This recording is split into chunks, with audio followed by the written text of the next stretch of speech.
ကျင်းငယ်ကလေးတွေရဲ့တာယာတန်ကျင်းငယ်ကလေး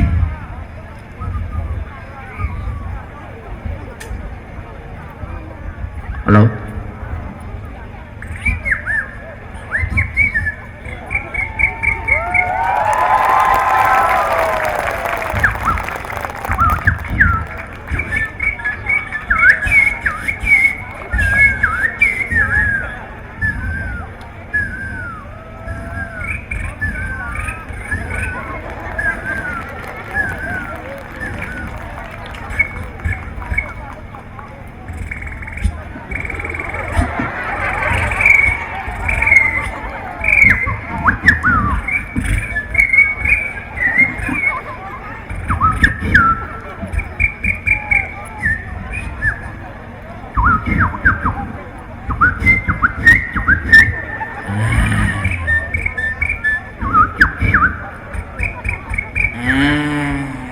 ကျင်းငယ်ကလေးတွေရဲ့တာယာတန်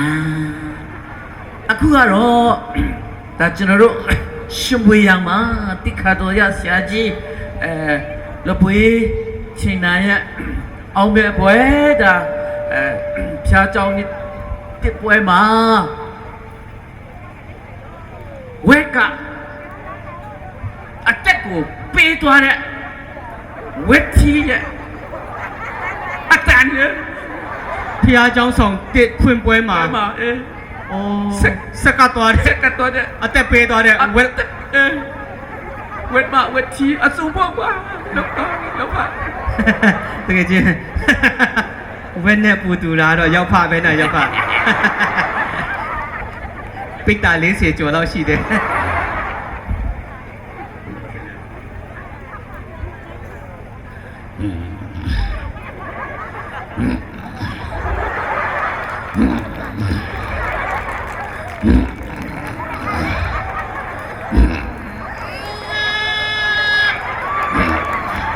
ဝက်တီတမြောင်နဲ့ထူထားလို့ဝက်တီတမြောင်နဲ့ထူထားတဲ့အခါမှာခံစားနေတဲ့အတန်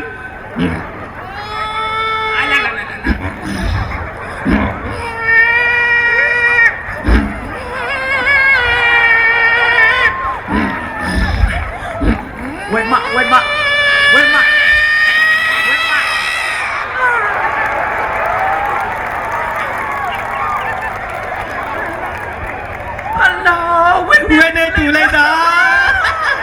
ဲနေတူလိုက်တာရောက်ပါအဲ့လားခံစားပြီးတည်တော့တဲ့ဝဲကိုဂရုစားပြီးပြီလေနားလိုက်တာကမန်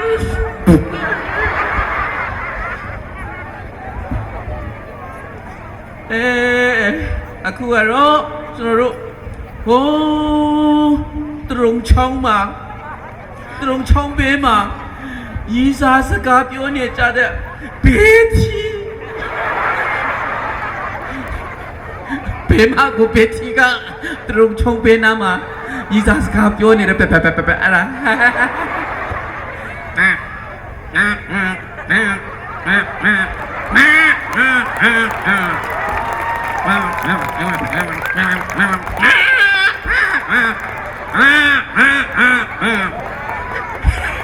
ဘေးကြီးအတန်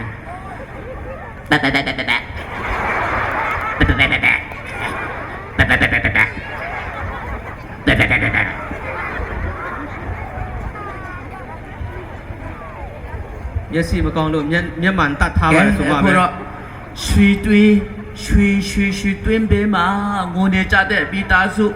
ဟိုဖားမိသားစုအတန်တော့ဖဖားကြည့်နေတူလိုက်တာတကယ်ချင်းနည်းနည်းထိုင်ကြည့်စမ်းပါဦးနည်းနည်းထိုင်ကြည့်လိုက်ပါဦးဖားကြည့်နေတူလိုက်တာဖားမိသားစုရဲ့အတန်ရောက်ကဲတရုံချုံဘေးနာဒီမှာဟိုက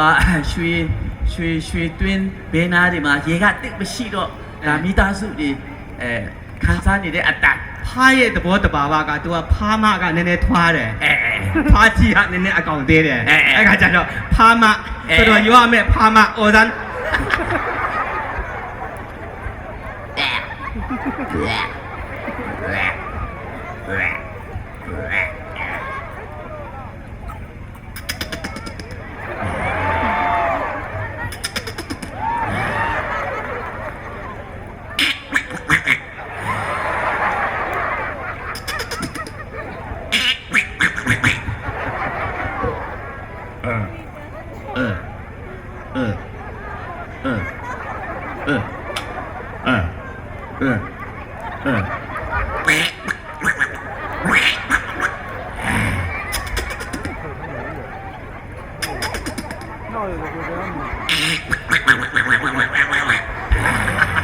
အဲ့ဒီဖွာတော့တော်တော်ရွာမဲ့ဖားမှာပဲ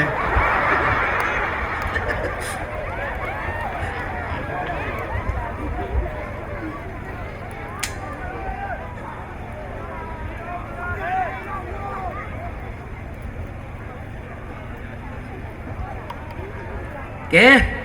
ဒီအခုကတော့ဖျားကြောင်းတစ်ဖွင့်ပွဲမှာတဲ့အခွင့်အရေးရရင်တန်ဆုံတေးဆိုဖို့လက်ကျင့်နေကြတဲ့စိတ်မိသားစုရတာစိတ်စိတ်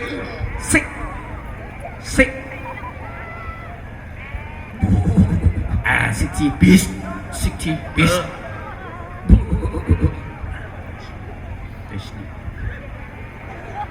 你往个一口bis Spreno bis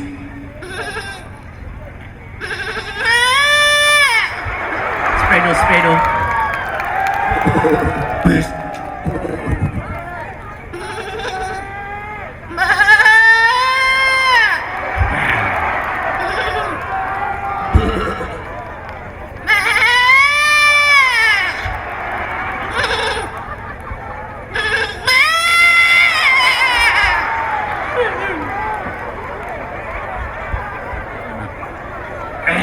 အခုတော့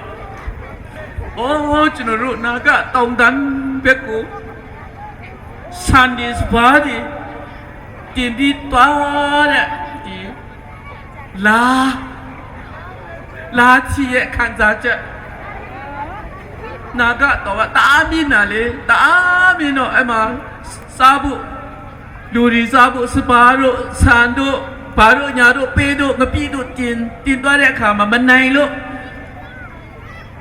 ငိုနေတဲ့အတန်ကြောက်ဖာလုတ်စမ်းပါလာ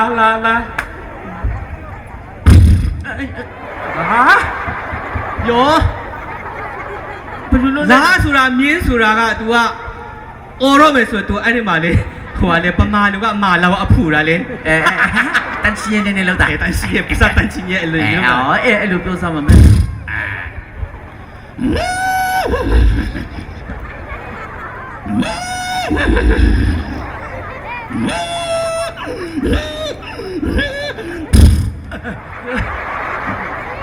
ဒီညနေကျွန်တော်ဟိုထမင်းသွားစားတော့လေနည်းနည်း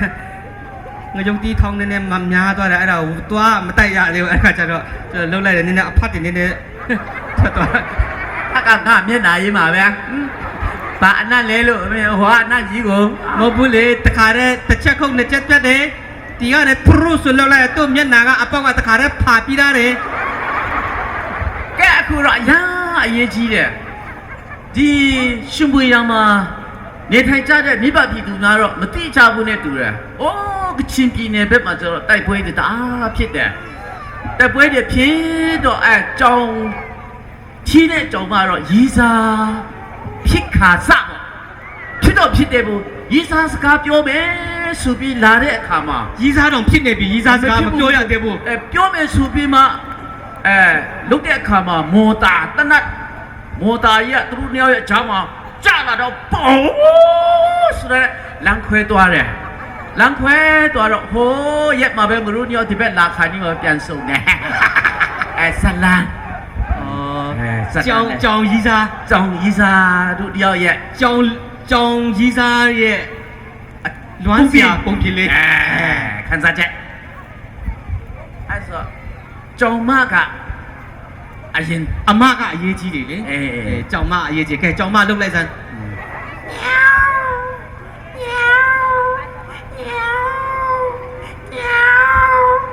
တော်တော်ကိုရေလာမြောင်းပေးလှုပ်တဲ့ကြောင်မပဲအဲ့တော့အဲ့ဒီကြောင်မလေးရဲ့အတန်ကြတော့အဲ့ကြောင်ထီကတခါတည်းသူမှတ်မိတယ်အော်ဒါငါရဲ့ကြောင်အွန်ဆိုးရဲ့အတန်ပဲဆိုတော့သူမှတ်မိတယ် အဲကြောင့်သူကတခါတည်းငါအတန်ကြလဲသူမှတ်မိပါပဲဆိုပြီးတော့တေးချအောင်သူကအတန်ပေးလိုက်တယ်ချက်ပေးတာချက်ပေးတာ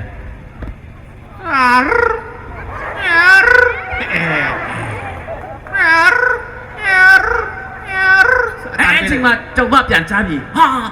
ဒါအရင်ကကျမကိုရီးစားစကားပြောမဲ့မဟုတ်ဘူးအရင်တုန်းကကျမကိုရီးစားစကားအကျန်းပြောသွားတဲ့ဘေးပဲကြောင်ဘေးပဲတိတ်တော့မလှဘူးဒါပေမဲ့မရှိသုံးဖို့ကွာဆိုပြအချက်ဟဲ့မင်းပြောချင်တာအဲ့ဒီကြောင်ကပုပုဝဝနဲ့ကောအဲ့ကြောင်ကြီးကတိတ်မလှဘူးပေါ့ကွာဒါပေမဲ့မရှိသုံးဖို့ကွာကြောင်ကြီးလည်းအဲ့လိုပဲစဉ်းစားမယ်တင်တယ်ငါဒီကြောင်မလေးကလေမလှပဲမဲ့တခါတည်းပိုက်ကားကားဖြစ်ပေမဲ့တခြားကြောင်မရှိတော့ငါလည်းမရှိသုံးလို့ရတော့မယ်ဆိုပြီးတော့မှအဲ့မှာနည်းနည်းညံလေးပြောလိုက်တာပေါ့ရင်ခုန်တန်လေးနဲ့ပြောလိုက်တာပေါ့ညောင်မကပြောလိုက်တာနော်ညောင်မအဲ့နည်းနည်းညံလေးပြောတာပေါ့နော်ကြောင်မက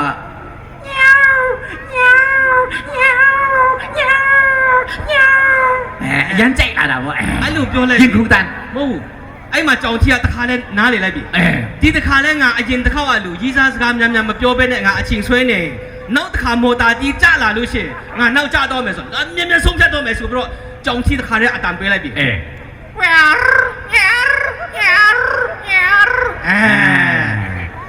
ဲ့တော့တခါလေးကိုတွေ့တော့နဲ့တခါလေးကိုခုန်တဲ့အတန်ဩကြောင်ကြီးလားမဟုတ်ကြောင်မခုန်မကောင်းဘူးလားခုန်နေလေကြောင်မကဒါ तू ကသူကတိတ်ခါသိနေတိတ်ခါနေထင်ရတယ်တိတ်ခါနေထင်ရတယ်လေကြောင်မလည်းတလောက်ရတဲ့ကြောင်မတစ်ခါမှမြင်ဘူးအဲ့တော့ကြောင်ကြီးက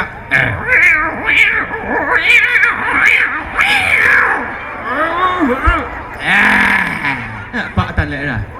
ဒါနေခုန်အပေါ်မှာခုန်တော့လေပြင်းညစ်လိုက်တာလေပြင်းညစ်ပေးလိုက်တော့ဒီက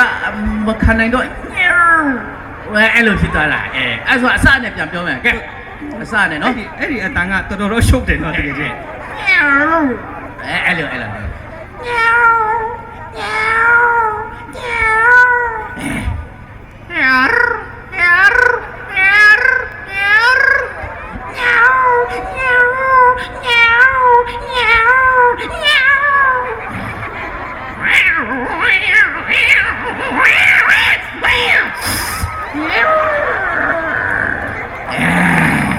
့ဒီမှာကြောင်ဇက်လန်းက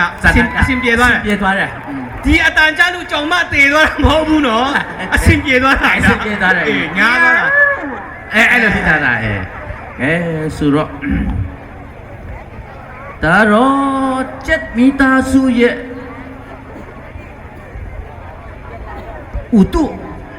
ဥတုအတန်ကျွန်တော်မသိဘူးဥတုအတန်ကဲကျန်လေဥတုအတန်ရောဥတုအတန်ဥတုအတ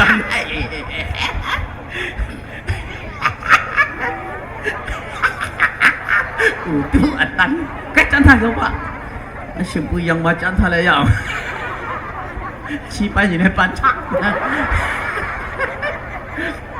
ဥတုအတန်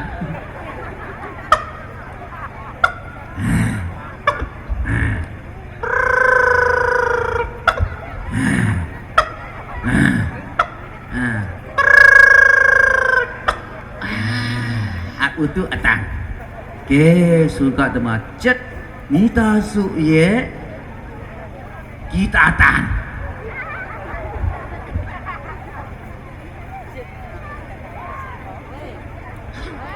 ခေါပုတ်နေတဲ့ကြောင်ခွေတီဒီခေါပုတ်ကိုနေတဲ့ခေါပုတ်ကိုဒီမှာမြူချနေတဲ့ခွေတီအတန်แต่นั้นนั่นคือยักษ์อย่างခေါပုတ်တန်နေတဲ့အတန်ကိုကြောင့်တူတယ်တော့ခေါပုတ်နေနေတဲ့အတန်ခွေတီ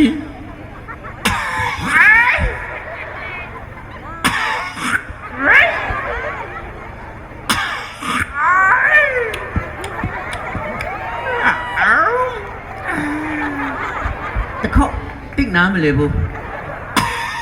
ปาตังอ่ะเวลาปาตังไอ้เช่น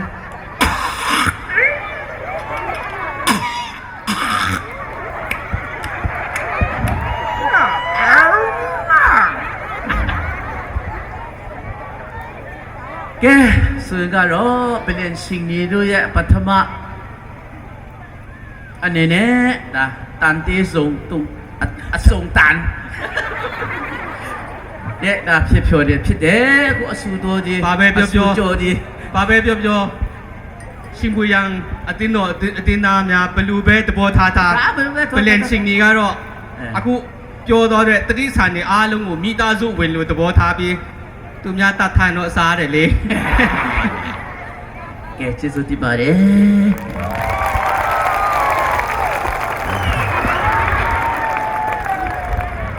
လာမယ်ကြာမယ်